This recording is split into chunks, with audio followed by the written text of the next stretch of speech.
Ladies and gentlemen, welcome back to another brand new Q&A video.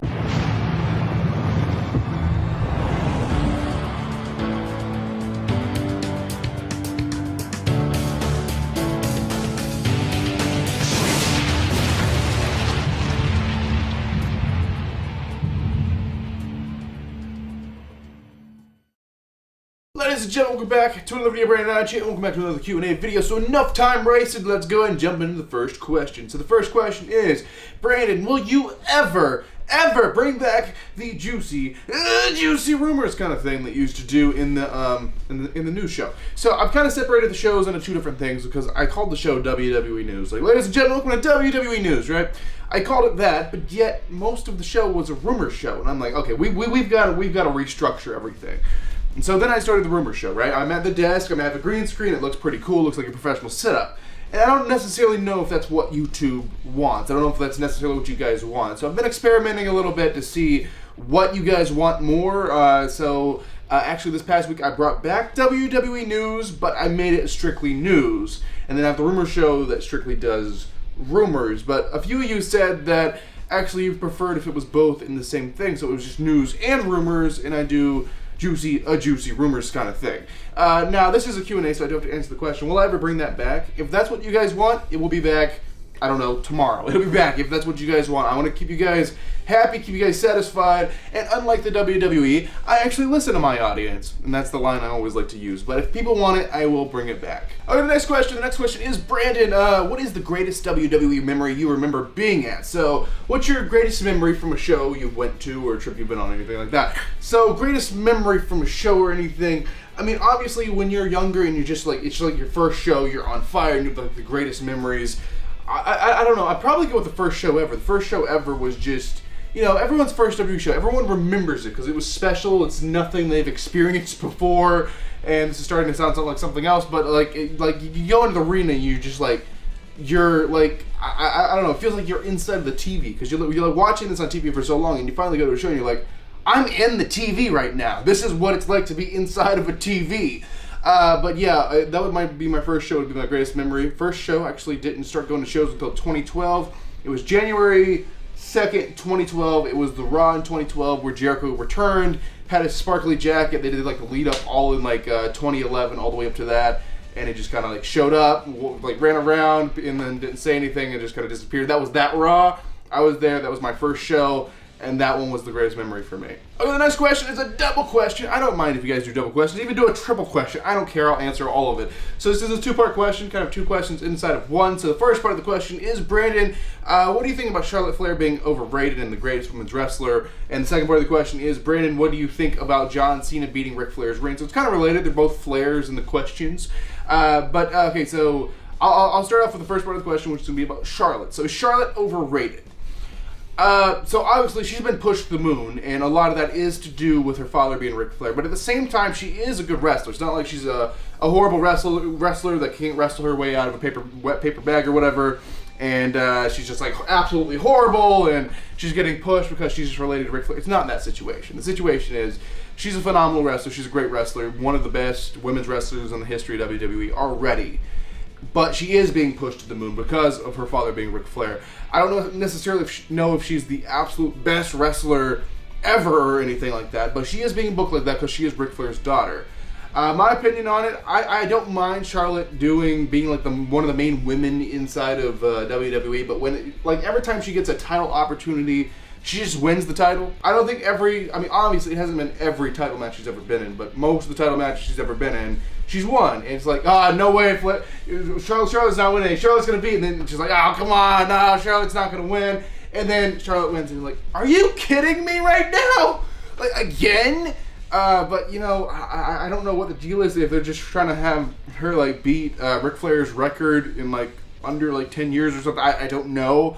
But she's on her way to beat Ric Flair's record, I guess. But even though Ric Flair, I don't think, has ever won a women's title, if he has, it's pretty weird. But on to the second part of your question about John Cena. Do you think John Cena will ever beat Ric Flair's record? I don't think he will. I think John Cena has, it's kind of like a respect thing for John Cena. He doesn't want to beat the record.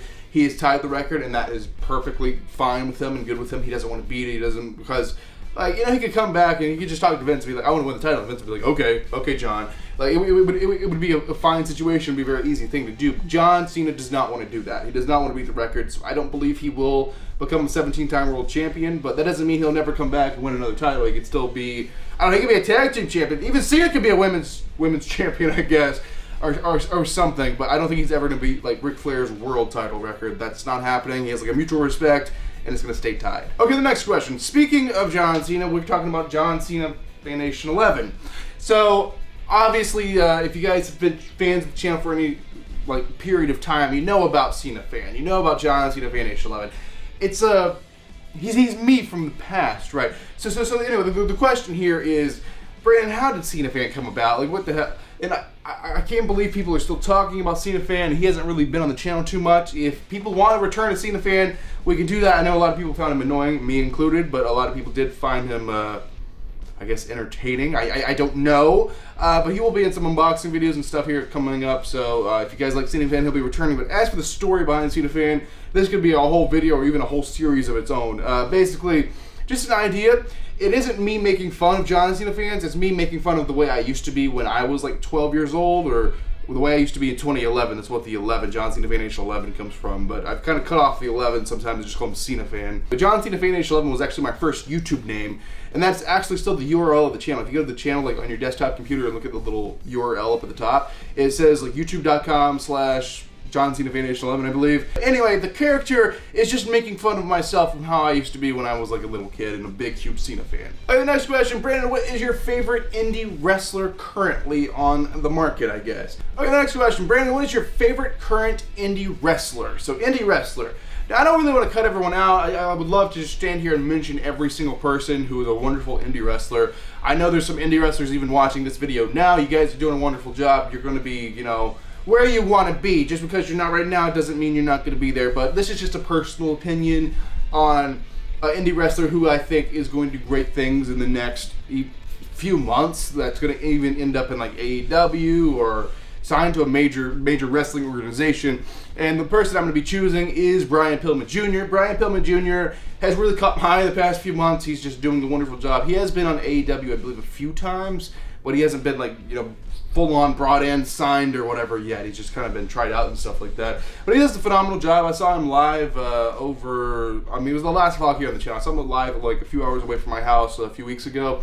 He does a wonderful job. He is a wonderful heel. He has a fire like unlike anyone else right now, and I really think he's going to do great things, but he's going to be signed to AEW, I would imagine, here soon. But the thing about AEW, they still allow them to be indie wrestlers, I guess, and kind of do indie shows, so he's still going to be an indie wrestler, I guess. But AEW is like a major league company now, so it's just kind of a confusing situation. It's just not the way wrestling traditionally used to be. Things are kind of changing now. But as for my favorite indie wrestler currently that I'm seeing out there that's catching my eye currently, that's being like, oh crap, this guy's on fire, it's Brian Pillman Jr. And yes, that is the Brian Pillman from WWE. That's his son, yeah. Okay, the next question. Brandon, what wrestler inside of the WWE, may it be current or past wrestler of all time, which one do you think gets the biggest reaction when their music hits, when it gets the biggest pop? Which one do you think it's going to be? So, I wouldn't choose a current person because no current person's really getting the reaction. I mean, no one's really getting the reaction now because no one's allowed to go to shows. There's no fans. Really, I mean, we have the Thunderdome, but I don't really count that as a big pop because all those crowd noises are completely fake and edited.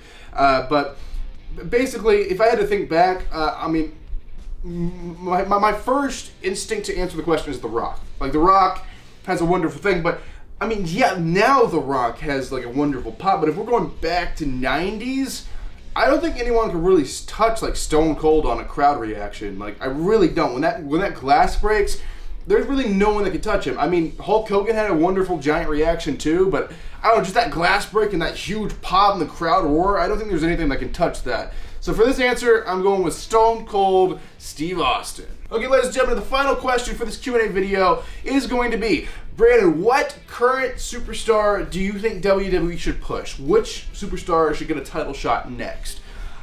Someone I really think they should push that is extremely talented and is getting looked over like a crazy amount, like ridiculous. Like, wait, you're looking this guy over? Are you blind? Are you just freaking blind?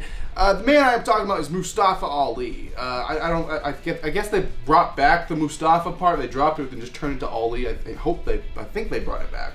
But anyway, I'm still calling it nonetheless. Mustafa Ali. Well, this guy is phenomenal. He's a wonderful guy. I saw one of his first matches ever in Chicago. He just does he's from another world. He's like from another planet. No one can really touch him, and he's got such a talented, I don't even know what to say. He's just so great, and he needs a push of some sort because he hasn't really, really been pushed to the limit to where he needs to be pushed. Like, just give the guy a shot, and he'll show you what he can do. I know he can do it, and if I was booking right now and I wanted to give a new guy a shot, I'm giving Mustafa Ali a shot. So you guys have it. That is going to do it for this Q&A video. Hopefully you guys enjoyed it. I'm going to leave some videos up on the screen as well as a link to subscribe if you're new here. Turn on push notifications, all that good stuff. Like this video if you enjoyed it. Comment below. I replied to all my comments, but thanks for watching, guys. I am Brandon Hodge, and I will see you guys in the next video.